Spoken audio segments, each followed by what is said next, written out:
All right, so this is basically going to be the knees part 2. So kind of building on the knee cars that we've been doing. Remember, your knee is not just supposed to extend and it's not just supposed to flex. It's actually supposed to internally rotate and externally rotate. So make sure you're hitting the knee cars before you even get into this.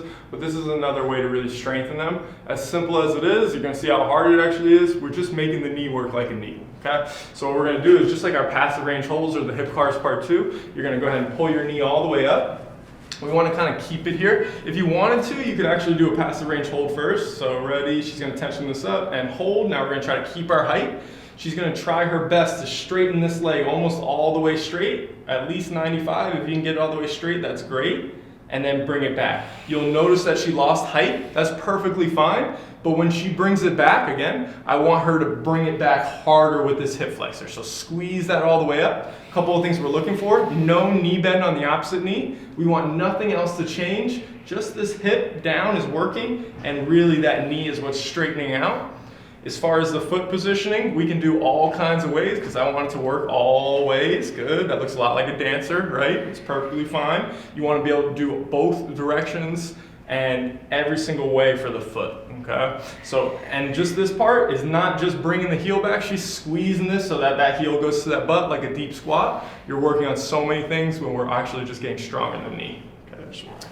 All right, so the next one that we're going to be doing for the knee hinges is we're going to be working on the abduction of the hip while it straightens out. Okay, another one that looks a lot like a ballerina move. This is definitely going to help with your pancake also. So we got this right knee is nice and straight. The right hip is not moving, so this is not shifting that way. This is as high as it can. Now she's going to try to straighten that all the way out and then bring it all the way back, trying to keep the hip that way and up the entire time. Get it all the way straight or maybe 90% straight. Should not cause any pain. Okay? If you need to, you can drop it a little bit lower and work on your height the next reps. But try to keep that up as high as we can as we extend. Notice she's not leaking power anywhere. We got the fist strong, tensioning to use this. This is not easy. Okay. All right, so the next one, she's gonna go ahead and just basically go into her hip car all the way out, and then we're gonna turn the heel up while keeping the knee here. I want her to try to keep her knee here, straighten out that leg, bring it all the way back, squeeze the hamstring, straighten it out again, bring it all the way back, and relax, okay? So we're gonna have to show another rep, but that's so hard, we're gonna give a quick little break. What I want you to think about is, think about martial arts, right? She's literally in the position of kicking. We can have her lean a little bit if we're trying to gain more height and actually work on that high kick to the face. But for right now, we're trying to keep her straight up without really leaning so that she can just work on this range of motion. But just know that you have that option to get even higher. Couple of key things. The hip is staying in, so make sure that it's rotated in, straighten that leg out. If she was gonna do a bad one, bring it all the way back.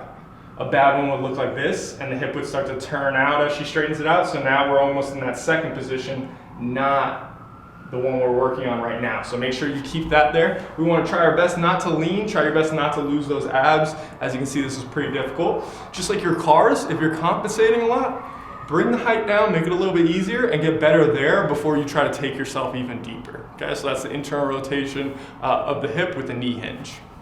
All right, so the next one that we're getting into is just gonna be hip extension with the knee hinge. This is one of those ones where you could do it and you could be, oh, it feels like nothing. It's not hard at all. But the reality is when you're doing it right, it should feel like a whole lot of something. If you notice, this position is gonna be exactly what happens when a runner actually goes into hip extension to their next step. So super important for anybody, even if you're just someone who's walking, or someone who just wants a fully functioning knee, which should be really everybody. So what we're gonna do is we're gonna go ahead and start off by going back. You can just go back right into it, go into your hip car. Notice as she goes back, the abs are still tight, so she's not losing this. We don't want to arch our lower back at all. And she is super mobile, super flexible and strong, and you can see how far her knee is. It's almost really barely getting back without the lower back extending. So this is gonna move just a little bit, so she can get a little bit more than that. But at that point, we're still keeping the abs tight. If you lose these, meaning your core actually disengages, then bring it back, make it a little bit easier. So I'm gonna keep my hand here. I don't want her knee to come towards me at all, okay? Then she's gonna straighten that leg all the way out and then bring it back. And if she can keep that knee farther away from me without losing her abs, then that is great. What should you feel here? You should feel your hamstring tensioning a whole lot. I want her to get her heel all the way to her butt if she can, and I want her to get it all the way straight and driving through it. Should feel the glutes working here. And if you're really tight in the front of the hip, you're gonna wanna go back to that hip flexor and couch stretch that's on my channel so that this isn't pulling you into extension. So if you see yourself arching your lower back while performing this, definitely go back and clean up the front of your hip a little bit before you get into it so you can get the real benefits from it.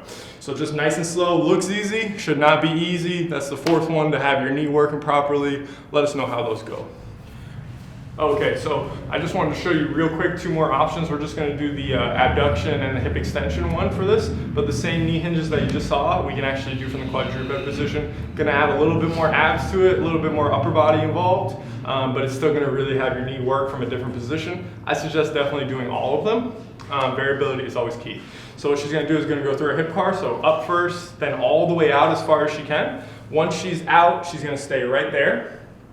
And we're gonna go ahead and keep this here as she straightens out the leg.